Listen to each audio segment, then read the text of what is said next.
What's up, everyone? This is Noa Dalzell, and I'm here with a live episode of You Got Boston, live from the Auerbach Center, where the Celtics just gave us a little media availability here 2 days before Game 1 of the second round against the Knicks. And I haven't done one of these live shows where I answer questions in a couple of weeks, so I figured in between these two rounds, post Orlando Magic 5-game series and before the conference semifinals against New York, I'd jump on here at practice, share a little bit about what we learned today, what we heard. We heard from Joe Mazzulla, Jaylen Brown, and Kristaps Porzingis. We got to watch a little bit of guys working out, shooting around as we typically do. And Celtics are off tomorrow, and then the next round begins on Monday. And so I'm happy to talk a little bit about kind of what we saw so far in this postseason, the reasons that I'm super encouraged by this team, just a couple weeks into the playoffs. But really, this episode is about answering your questions. So put them in the chat. I will try to get through every question that's asked. Got a couple minutes, I got about half an hour here to do that. And as always, we have post-game coverage on CLNS Media, on the Garden Report show. We have YouTube pressers all uploaded. So if you want to hear directly what the players had to say, you can catch all of that as well. And so really excited to I'll just start at the top. I think we heard from Kristaps Porzingis, who's excited to go back against New York, a team that obviously he played for, a team that drafted him. From a health standpoint, I'll just start at the top. Updates were very positive today.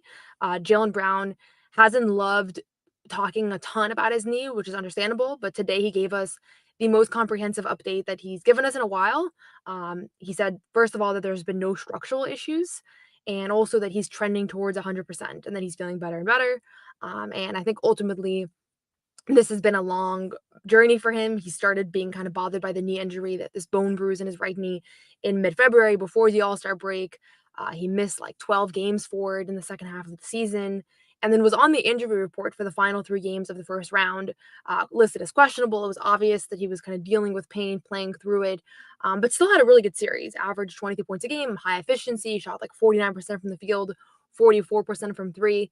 And so it's been he's kind of found a way to still be impactful through the injury. But for the first time today, he gave like a really positive update on how he's feeling. There's always a little bit of gamesmanship. You never know exactly like if guys are saying things because they want the Knicks to hear certain things. So especially this time of year, everything that's said to us, I take with the level of like, okay, on one hand they're giving us the quote, on the other hand, they're also aware that this is going to be on TV. Everything they're saying right now is being hyper scrutinized. And I actually asked Jaylen Brown a question today at practice about what he's grown since his first playoff series. And one of the things that he said, which I thought was interesting, let me actually find this exact quote. I don't misquote him.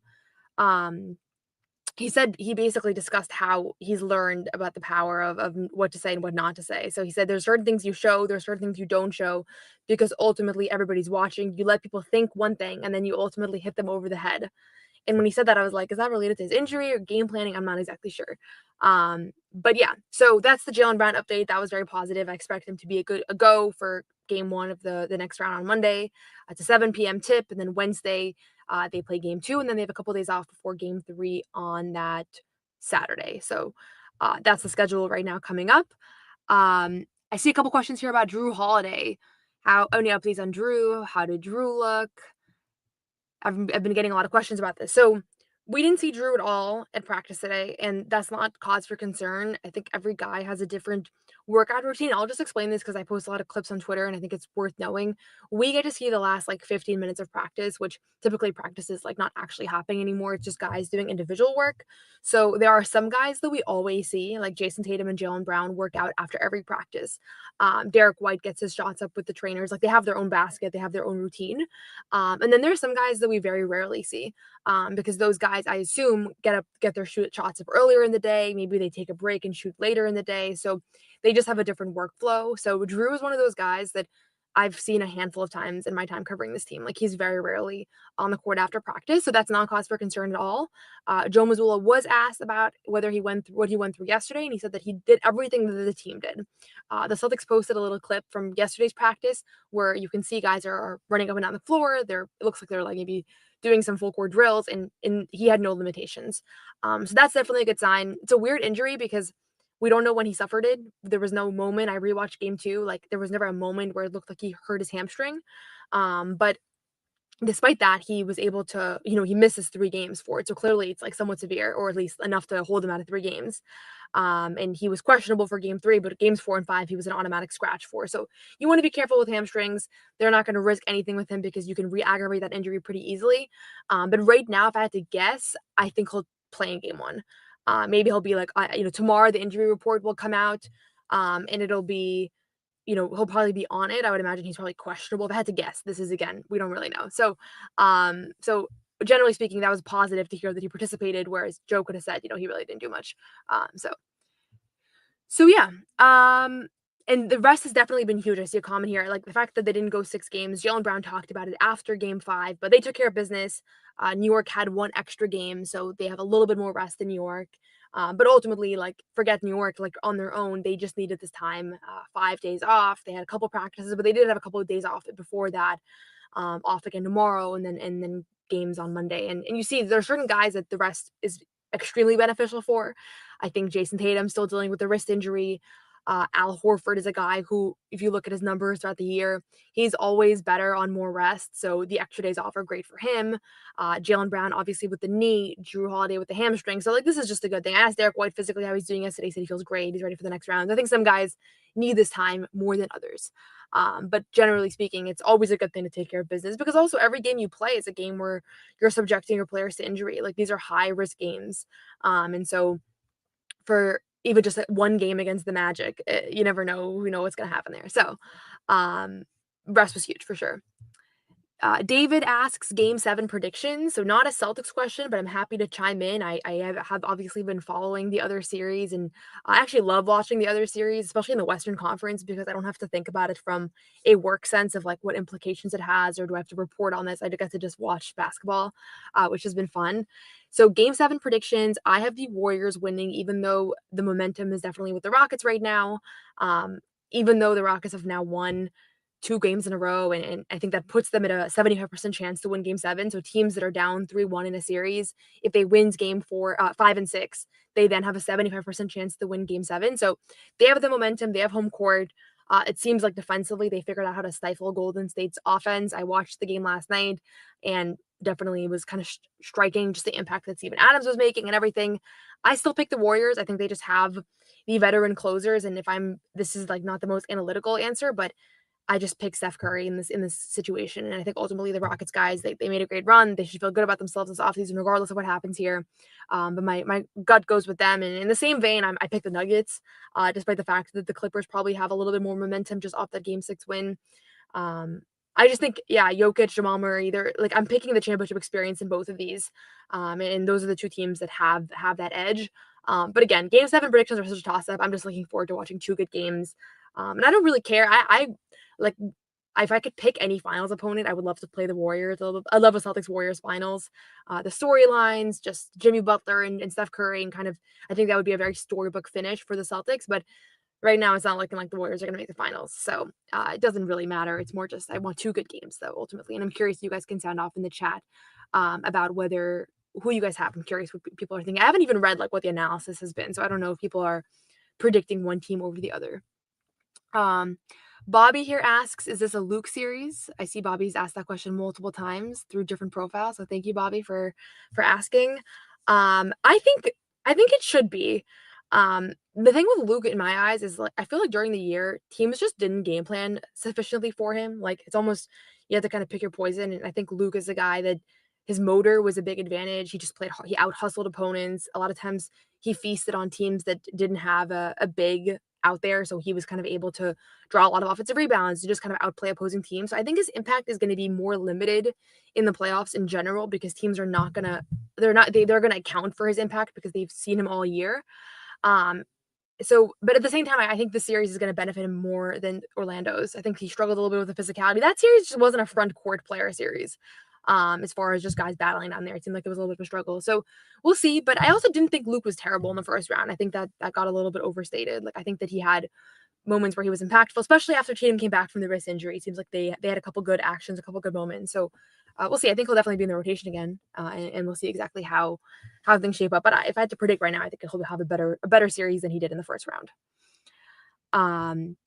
And thank you, Tom, as always, for watching. Another Jrue question. I do think he'll be back early in the series. I think if not game 1, he'll be back by game 2 or 3. I'd be surprised if he's held out longer than that, just based off what we're hearing right now. But again, Drew's injury is like a total toss-up because we have such limited information and we haven't seen him do anything, so we don't know. Question here about the trade discussions.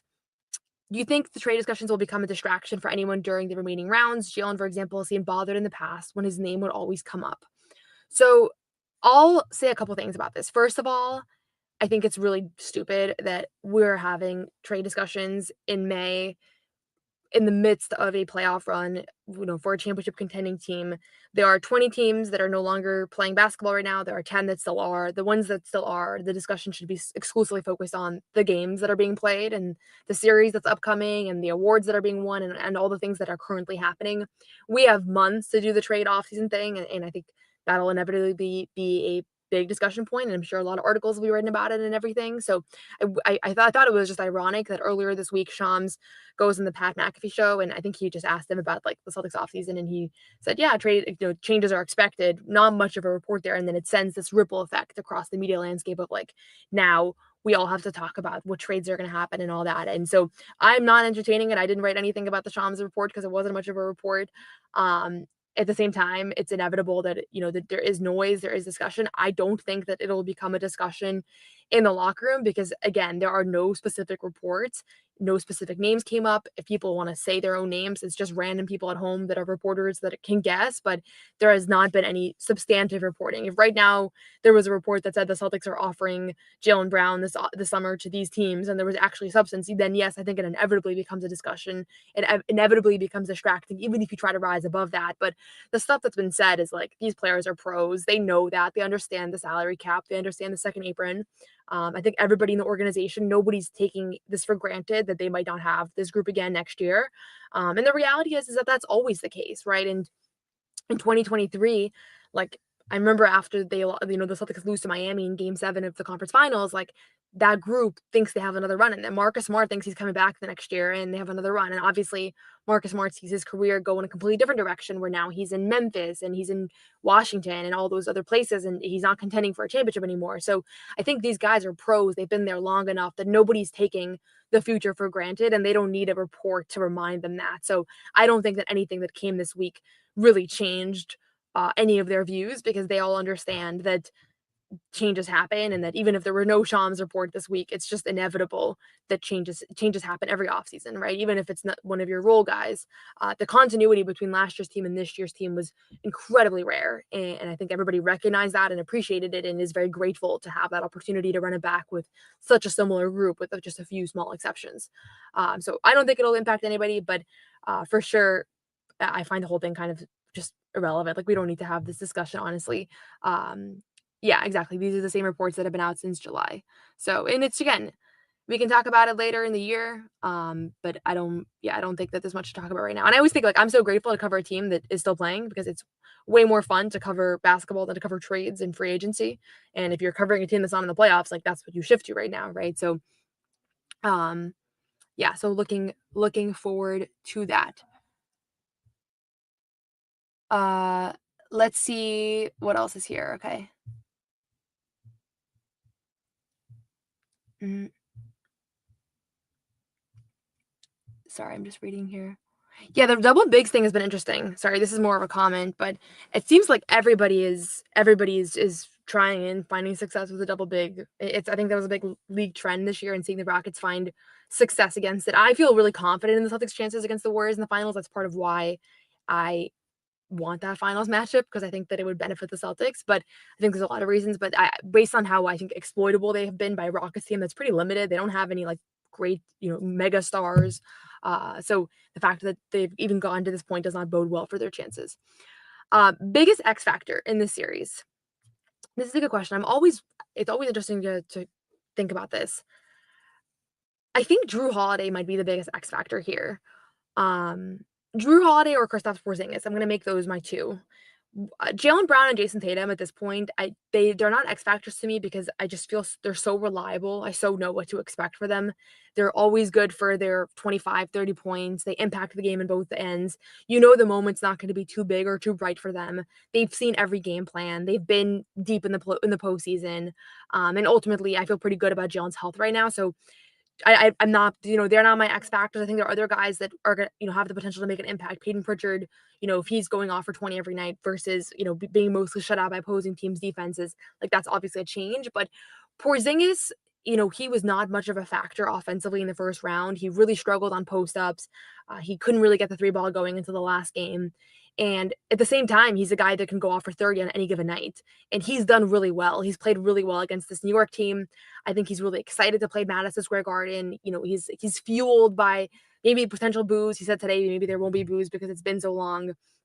But ultimately, like I think he is just inherently an X factor for this team because he has yet to string together like a really good series in the postseason. Because last year he was so limited with injuries, and he was great in the finals and the limited stints that he played, and then struggled in his first round. So he has to still make that adjustment of playing postseason basketball, and other guys have just made that adjustment, but he hasn't faced that physicality, that game planning, that level of detail, all those things that we know is different in the playoffs for an extended stretch yet. So for him, there is a little bit of a challenge, and I think offensively, I don't know for sure what to expect from him. I think he's going to have a great series. I think that New York has been a good matchup for him. Defensively, they don't have the personnel, the physicality to throw his way that Orlando did. At the same time, he struggled a little bit. I think some of it was self-inflicted. Like Orlando was physical with him, but I saw him start to kind of second guess himself. He had a couple post-ups against guys that had no business stopping him, and you could see that he's just in his own head at a point. So just because he's not as much of a proven playoff player, he doesn't have the experience yet. He's a little bit more of an X factor to me, but his ceiling is so high that he could be the best player, the highest scoring player in a given night at any point. And so that's one thing. And then Jrue defensively, I guess more his availability is an X factor here, but defensively, obviously he's instrumental. We saw how different this team is games 3 through 5 in Orlando. One of the quotes that I'll never forget is Jamal Mosley just straight up saying that how different this team is to game plan for.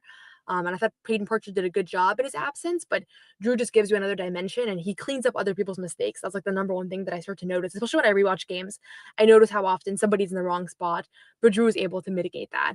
And then offensively, Jrue is an X factor because I presume that Jalen Brunson's going to guard him a bit, and we've already seen that Jrue Holiday is still a multiple-time All-Star, and when he sees a more of a weaker defender guarding him, especially a guy that has such a strong offensive load, like you know, but by Jrue being aggressive offensively, he's playing a form of defense on Jalen Brunson because now Jalen Brunson has to play defense for 24 seconds, tire himself out.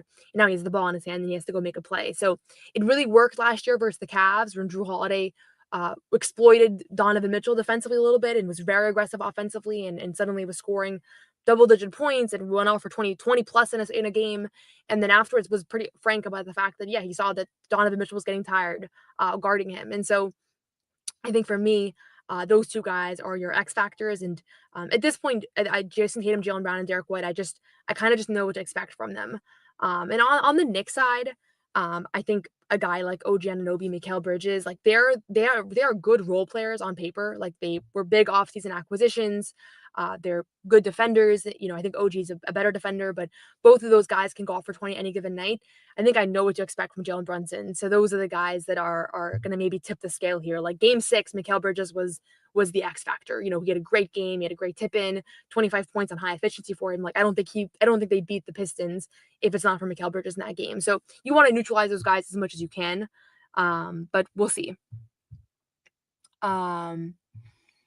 Okay. Yeah, and I agree with the trade stuff. Sorry, I'm just catching up on these comments here. Okay, Tom here asks about do you think the Pacers have a shot against the Cavs? Would love to see that series go the distance if we handle business against the Knicks. So I think they do. I think the Pacers do have a chance. The Pacers might be the most underrated team in the NBA right now. I thought they were the most underrated team going into the offseason, going into this season when people were kind of making their preseason rankings and championship odds and all that. Ultimately, they were in the conference finals last year. 4 teams can say that. and they gave the defending champs the most difficult series. The Pacers are a very offensive-driven team. I think they have just so many weapons on any given night that can give you a lot. Tyrese Halliburton is playing some of the best basketball of his career right now. He was just massive in that series against the Bucks, and especially down the stretch in the final game. That story got kind of lost because the story became about Tyrese Halliburton's dad and his antics, and it kind of took away from just how incredible Tyrese was down the stretch of that game. Cleveland, I'm going to give them the edge here because they've just been so consistent this season that ultimately, like, Indiana's been really good since the break, but Cleveland, I'm not going to root against. I'm not going to pick against them right now. And against any team except for the Celtics and Oklahoma. Those are the two teams that I would still pick this over the Celtics, over the Cavs in a series. But I think this series is going to go 6 or 7 games because Indiana does have the offensive firepower. I think this is the kind of matchup that guys like Andrew Nembhard are going to really kind of capitalize on as well. Um, I think Siakam really kind of steps up in these moments. Historically, he has the potential to be a big player for them, but they just have a level of depth. And I think the way that Joe's described it in the past is randomness in their offense. And it's just really hard to know how to game plan against this team. And Tyrese Halliburton went down last year, and this Pacers team was still a handful against the defending champion team that took care of business all postseason long. So I have a lot of respect for them. I think I pick the Cavs, but I think it's going to go. I think it's going to go 7 games, and Cleveland will take care of business at home. But I'd love to see the series go long from a basketball standpoint. I'd love to see more basketball, and then obviously for the Celtics, it definitely benefits them to see either of these teams more banged up. Everybody's focused on the Celtics injuries because they've had more than last year, but Darius Garland didn't miss the game with a toe sprain. Guys are dealing with things. There are new injuries popping up every day, so it's certainly in the Celtics' interest to have whoever they're going to play next be in a long series. So we'll see. And then I know this was to my previous comment about Golden State giving you the most dread. I kind of feel that because just you've seen it firsthand. You've seen Steph Curry eliminate the Celtics. You've seen Jimmy Butler eliminate the Celtics. But wouldn't that make the championship even more rewarding? Like, I feel like that would just be the most storybook finish to the season. Obviously, any championship is sweet, but I think it'd be a lot of fun to see that. So we'll see. We'll see what happens. Right now, it doesn't look like that's where he's headed anyways. That's where they're headed anyways. They've totally kind of lost control of the series against the Rockets, but we'll see. Okay, Marquise here has the official question around my prediction for this series. He has Celtics in 4. I have Celtics in 5. It's really hard to predict a sweep, especially against a team with a ton of talent. A guy like Jalen Brunson was a big-time player who steps up for the moment. He might win a game single-handedly in the clutch. But I'm not going to give New York more than 1 game because I do think there's a substantial gap between these two teams. New York did have the 5th best record in the league this season. The only teams that had a better record were Oklahoma, Cleveland, Boston, and Houston. So, I do think because they struggled against Boston and, the Celtics swept them during the regular season, 3 games pretty sizable. 1 was an overtime win. I think that Celtics fans have a ton of confidence against New York because what they remember from seeing these two teams play is that it's been really lopsided. But the Knicks won a ton of games this year, like the 5th best record out of 30 teams. They're a serious team, and they have a ton of talent. Karl-Anthony Towns, Jalen Brunson, both all-star players, first-team All-NBA level players, second-team All-NBA level players. And I think they're going to make the series competitive. So I've seen a lot of people be very confident. I'm very confident in the Celtics advancing, and I'm very confident in them doing it in 5 or 6 games. My pick is 5, but I think these games are all going to be a battle. I don't expect, 3 blowouts like we saw during the regular season. And obviously the mental focus is serious, but I have a lot of faith in this team not overlooking opponents anymore. I know there was a trope around the Celtics team that was accurate, years back, Joe's first season when the Hawks took them to 6 games and the 76ers took them to 7 games. They didn't have that instinct in years past, but this year's team has that. And if you look at their record against below 500 teams this year, they were phenomenal. If you look at their postseason from last year, they were phenomenal. They do ultimately take care of business. I think that Magic series kind of showed that. As much as there were moments of struggle, ultimately they do win in 5, and they did blow them out in 2 of the 4 wins. And so it's going to be a nerve-wracking series to watch. It's not going to be you sit back and watch the Celtics blow out the Knicks 4 times. But I do think from a coaching standpoint, there's a gap. And then also, I don't think they actually have answers for Jason Tatum and Jaylen Brown. And they do have better wing defenders than most teams. Mikal Bridges, I don't think is kind of what he's touted as defensively from what I've seen him play. And I'm sure I'll get to know him better in this series and see kind of what his strengths and weaknesses are. But if they tried I just saw how many clean looks from three the Pistons got, and granted, the Pistons are not the 3-point shooting team the Celtics are, but even still, I was like salivating watching that, being like, Celtics are going to just love the amount of 3-point attempts they're going to be able to get off against this team. And I don't think that New York has the personnel to take away the three ball. And they do have exploitable defenders. We talk about the killer whale offense. It's all about, can you exploit certain defenders on the opposing side? New York has those guys. I'm thinking Jalen Brunson, Karl Anthony Towns pick and roll, and there's a lot of options there. Question about Pritchard blowing up offensively in the series. I ultimately think, he's a little bit of an X factor. I didn't pick him as one of my X factors, but I think that he's going to be good for 10, 12 points a night. He averaged 9.2 in that first round series. He was very efficient. Obviously was very limited in the games 3 and 4, but if he can get a shot up, he's not in a slump at all. This has been a little bit of a misconception. A lot of people have asked me about whether Pritchard and Hauser are in a shooting slump. I feel like every time I've done a radio hit over the last few days, that's been like, how did they get out of their shooting slump? They both shot 50% from the field in that round. It's just about getting them those looks. And if New York wants to eliminate Sam Hauser and Peyton Pritchard in their 3-point attempts, and that's their priority, then we're going to see Jason Tatum and Jaylen Brown cook again, for lack of a better term. They're going to have, average 35, kind of have score at will. I don't think teams are going to guard the Celtics the way Orlando did. I know a lot of people thought that was a blueprint for how you guard them. I don't think that's going to be most teams' conclusion because A, they don't have the personnel for it. And if you look at Jason Tatum's numbers in that series, he scored 35 in the last 3 games. You have to pick your poison. And so I think he's going to have more of an opportunity in this round. And I expect him to make shots because he's been making shots all year. He had a great shooting season, as consistent as they get, one of the best shooting seasons of any guard in the NBA. If we look at the advanced numbers, he never really had much of a slump. There were times where he took more shots than other times. And so when you look at the ups and downs of his season, when Porzingis came back, that slashed his attempts a little bit. When guys were out of the lineup, he took more shots, but he had a very steady shooting season. And so for that reason, I think offensively he'll have another good one. Fritz asked, will the Celtics make more 3-point shots versus the Knicks compared to the Orlando series? Yes, they definitely will. I don't think we're going to ever see in this run, I don't think we're going to see a team limit the Celtics as much as they did from a shooting standpoint. And again, the Celtics' luck was that they actually shot well. The guys that did get shots up actually shot well. Jaylen Brown finishes this series shooting 44% from 3. I think Tatum ended up finishing 36%, so slightly above his regular season numbers. So that was the saving grace. It was that guys actually shot well. So when they did get clean looks, they were able to capitalize. But I think inevitably this round is going to afford more of those opportunities. Bobby asks, who's your New York X Factor? I kind of mentioned this. I think this might have been said before I answer that, but I think Mikal Bridges and OG Anunoby ultimately are my X Factors. I kind of know what to expect from Jalen Brunson. And I definitely know what to expect from Jalen Brunson. He's the opposite of an X Factor.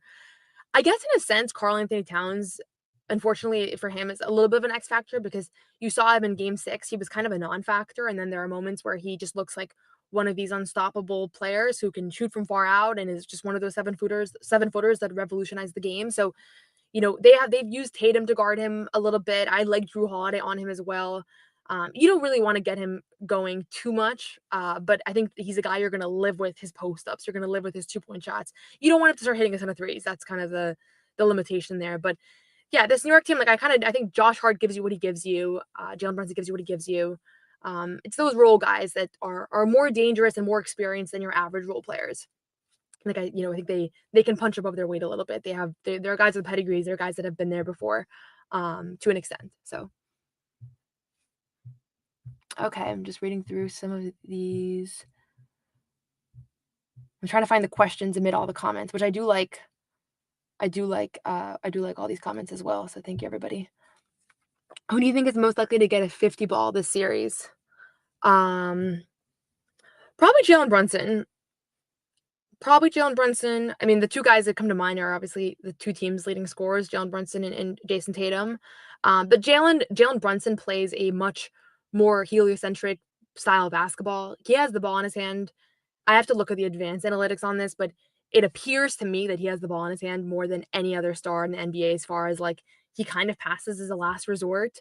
I watching Game 6, I was really rooting for New York because I really wanted this matchup. So I was for the time being, I was a big Knicks fan for the 2 hours that I watched that game. And I was dude, like pass the ball before, because it creates a situation where his teammates aren't even really ready for the ball at points. I always thought that was Julius Randle. Like Julius Randle got the ball as a last resort at points, it felt like. And now you're seeing him play a lot better in Minnesota. So I think Jalen Brunson's a great player.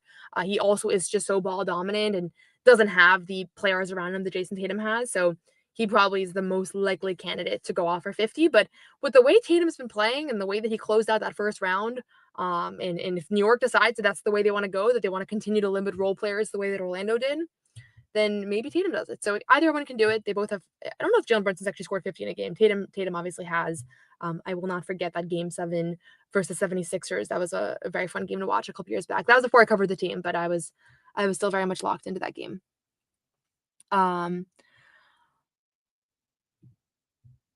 Question here: will Al continue to be dominant? This I love talking about Al Horford, so I'll definitely answer this one. I think at this point he is, as when I mentioned the guys that I know what to expect from Tatum, Brown, White, I'm going to add Horford to that list. Those are the 4 guys that I don't really think there's much variance with how they play, how they perform. If you look at Al Horford in the first round, he was just phenomenal. The box score never does him justice. One of my favorite quotes out of the first round was when Joe Mazzulla said that they need a separate box score for guys like Al for all the things that he does. So he'll keep doing those things. He steps up for big moments, and Al Horford in Madison Square Garden in the playoffs is like peak Al Horford.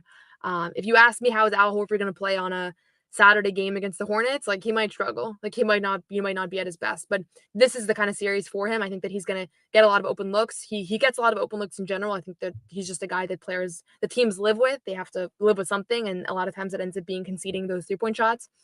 So I think he's primed for another good series. I think the fact that they had 5 days off is great.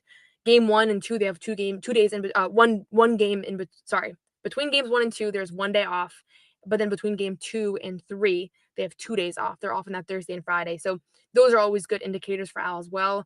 As the playoffs get deeper, obviously there's more mileage on him, but also he benefits from those 2 days off nights. So like in the finals, I think he benefited from that. So I expect him to continue playing well. It's pretty remarkable when you think about it. I don't want to jinx anything, but when you think about his health and his dependability, he's been such a dependable player for this team, so available. It's just slots into the starting lineup on any given night when they need anybody's out, right? Tatum's out, Al slots in and it does well. Jaylen, Jrue, whoever else it is. So he's like a 6 starter at this point. That's why we say the top 6 because it feels like he should be one of the starting 5. So I think Al's in a good shape here. Do I expect to travel to New York twice? I'm actually traveling to New York twice because in between games 3 and 4, I'm going back to Boston because my brother is graduating college and it's Mother's Day. So I was like a double whammy. I'll come home and be a good family member.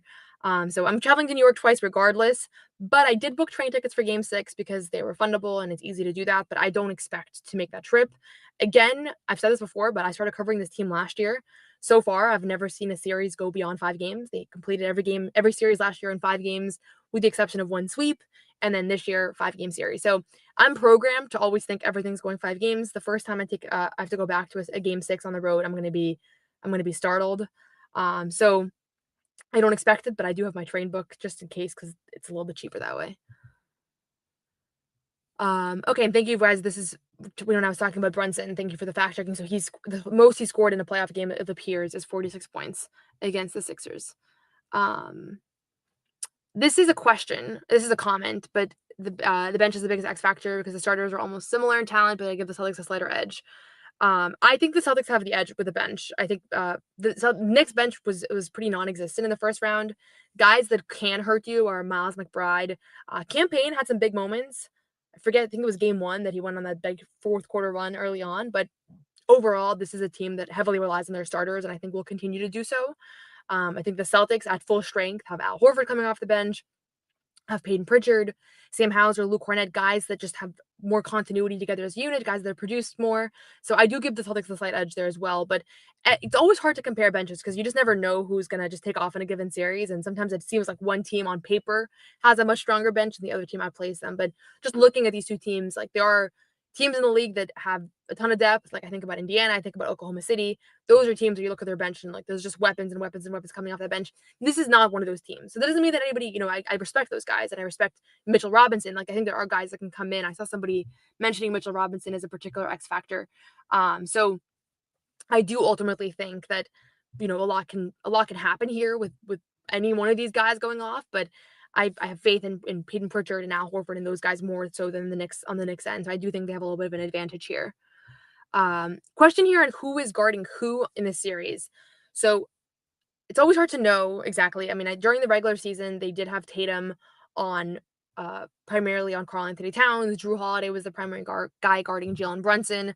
I like the idea of just mixing up coverages as much as possible on a guy like Jalen Brunson because at the end of the day, like this is a trope as old as time, but like great offense beats great defense any day. And Jalen Brunson right now is playing the kind of offense that just beats great defense. And you saw that with his game winner against Asar Thompson, where you have one of the best guard defenders in the NBA, and he creates 3 feet of separation on him to win a series. And so I think they'll start with Jrue on him, presuming that Jrue is healthy. I'd love to see Jalen guard him as well a little bit. You want to make sure that guys are avoiding foul trouble. So part of the advantage of having different guys on him is he's just great at drawing fouls. And, he fouled Asar Thompson out of a game earlier in this round. And so you have to stay really disciplined on him. I imagine that they're going to use a Porzingis to guard somebody like Josh Hart and kind of live with his 3-point attempts. But Jaylen Brown said today at practice, that stuff can change throughout a series. And so you don't want to get too comfortable in that sort of thing where you're just conceding open threes. And now next thing you know, Josh Hart is shooting 40% on the series. And he's a guy that I definitely think has the ability to go off. And so, those are kind of the matchups that I'm thinking from the top. Maybe you have Jalen take OG or Mikal Bridges, but I think you're going to end up seeing a little bit of Jaylen Brown on Jalen Brunson. Nobody likes to guard the small guys. Jrue Holiday has been open about it. They're frustrating to play against. They have all these tricks up their sleeves. Jalen likes to play physical. I think he likes to guard the slower players that he can kind of use his strength against the Luka Doncic of the world, the James Hardens. But I think you might end up seeing him on a little bit of everybody. I like Jrue Holiday on Karl-Anthony Towns a lot. I think he really frustrates him. It's probably not how they're going to start, but I think you're going to see a lot of mixed coverages here because the Celtics can do a lot defensively against this team. There's a lot of options on how this can go. Okay, I'm going to answer one last question here, and then I'm going to wrap up. And I really appreciate everybody actually, I'm going to answer the last few questions here. Do you think we would trade Hauser for McBride? It's an interesting question. I don't think so, just straight up. Like, I think if there's nothing else to it, they're going to probably try to probably not. But I really like Miles McBride. He didn't play well in the first round. I don't know. I'm actually not going to answer that question because I actually don't know. I have to think more deeply about that. Who wins the series? I got Celtics in 5. Could we see Torrey Craig? I doubt it because we saw guys be injured in the first round and we didn't see Torrey Craig enter the rotation. We didn't see Baylor Shireman. I think they're going to keep a 9-man rotation at full strength. That's a lot of players. If you have Al, Luke, and Sam and Peyton coming off the bench, that's already a lot of players. So I doubt that we're going to see I doubt we're going to see anybody else enter the rotation unless there's like dramatic injuries, which I hope we don't see. But you never know. They might throw in an X factor. When we saw Shea Brissett have moments versus the Pacers last year, Xavier Tillman in the finals. So like there are opportunities, but nothing that I've seen so far with the way rotations and subs have been points to seeing a guy like him play during the season. So we'll see. Will Derek White average more than a block per game? Sure, why not? Derek White's one of the best transition defenders, guard blockers in NBA history. So I think he'll have some opportunities. But even if not, like I do think we need to revamp the box score because I really want altered shots to have some sort of measure on the box score when you are defending at the rim and clearly are the reason for a shot being way off. Like I wish there was a metric for that because that sometimes is better than a block because you can get the rebound more easily. So Derek will be a stud defensively regardless. That's just kind of what we've come to expect from him at this point. And I would love to see Baylor Shireman too. He's such a fun player to watch. I'm a big fan of his. I think he had an awesome March and awesome kind of close to the season, but I think this might not be his year just yet. He looks good in late game blowout minutes. I think he might get some of those opportunities in the series, probably 1 or 2 games at the very least. But I think next year you're going to see him enter the rotation. I think he's going to be a legitimate rotation player for them next year. One way or another. And so this year was kind of like acclimate, learn the system, speed up your shot a little bit, get a little bit stronger, get some NBA experience. I think next year is going to be the year where they actually rely on him a little bit, both during the season and potentially in the playoffs. So I don't think he's far off, but I would be surprised if it ends up this season, despite the fact that he's such a fun player that I know the fan base has really enjoyed watching so far. So That's it for now. We did about 40 minutes. I really appreciate all the questions. It's fun to do these. I like doing the post game podcast. I like recapping the games that I've been doing for encouraging things after each game. But I will say it's always more fun to just answer your questions and to be on here live. It's a blast. But I usually do the show at like 1 a.m. So by then going live would be too late. But do subscribe to the podcast. It's the You Got Boston podcast on YouTube, Apple, Spotify, on all of those. And then also we have all of our post game coverage on CLNS Media, Garden Report after every show. So if you haven't watched the Garden Report, I'm assuming you have. Everybody watches the Garden Report, but you can catch us there as well. And then if you want to hear, like, I always have loved, even when I was just like a kid watching the Celtics, I would always watch all the post game press conferences. Maybe that's why I became a reporter. But you can watch every word that's said. You can watch it for yourself. I encourage you to read everybody's articles, but sometimes it's nice to know how players say different things. And so that's why I like video clips, because you can see the intonation, that if they were smiling, whatever, if there was a joke. So you can watch all those on CLNS Media as well. And then quick shout out to our friends over at Game Time. Game Time is the best ticketing app. I use Game Time. I'm probably going to get my family some tickets for some games in this series. If they're watching, then it could happen at any point. But I will probably get some playoff tickets. Right now, I'm just looking up tickets for the first round. Let's look at how these prices are looking.